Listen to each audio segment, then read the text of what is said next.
Every time I do a video where I mention either Prince Harry or Meghan Markle, I get several comments saying, why are you giving them the publicity that they crave? Why do you mention them? It's simply better to just shut them down and they'll go away. Well, we know that Meghan Markle won her appeal against the Mail regarding her supposed right to privacy. And everyone was up in arms. We saw what Piers Morgan said about her in his usual brash, aggressive, awful way with his choice of words. And I'm sorry, I agree with the guy completely. Well, we've had an interesting development. She may have got her own way, but it might have inadvertently done the rest of us a favour. Let me explain.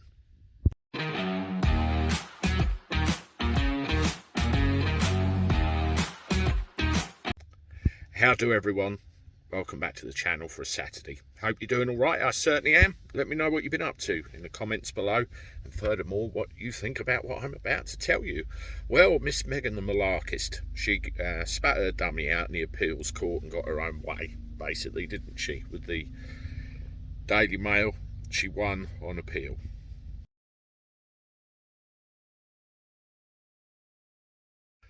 This particular incident was all over the fact that she took umbrage with the publication of the letter between herself and her father in the paper all those months ago. And she went to the appeal court, and it was found that she's expected to be entitled to a reasonable level of privacy, even though we know Harry and Meghan have done everything in their power to do just the opposite ever since they've broken from the royals and gone away from the royal family. Look what they've been up to. But that's a debate for another time, and to be honest, I'm not interested. What I am really interested in is, what does this mean for free speech?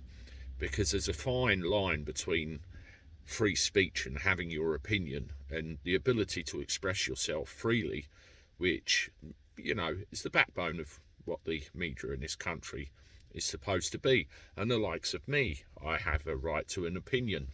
And I'm very careful what I do. I only ever, relate to things and say things that are already in the public domain, that are provable.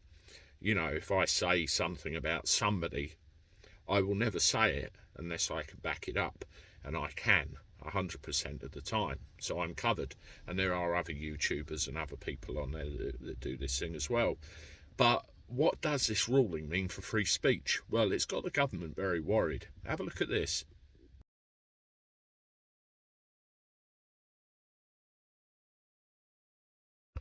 Yes, it looks like this ruling has rattled ministers, and they've said, hang on a minute, we need to look at this.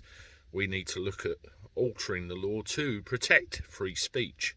Everybody has a right to freedom of expression and freedom of opinion, freedom of speech, and it needs protecting. The law's a little bit of a two-way split.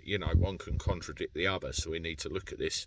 MPs, of course, have parliamentary privilege where they can stand in the Houses of Parliament and say whatever they like without reproach. But us mere mortals out here, we have to be very careful about what we say, how we say it, and anything we do say, we have to make sure we can back it up, as I've already explained. This could be a very interesting development, and Meghan, without realising it, might have done the rest of us a favour. So for that, and only that, I say thank you very much. Let me know what you think about this in the comments below. I don't like to mention these two, really, because at the end of the day, they went over there to protect their own privacy. And if I do a YouTube video on them, or anybody else does for that matter, we're fueling the fire, which really needs extinguishing. But on this subject, I think it does need discussing. Let me know, and I'll see you in a bit of another one. Toodaloo.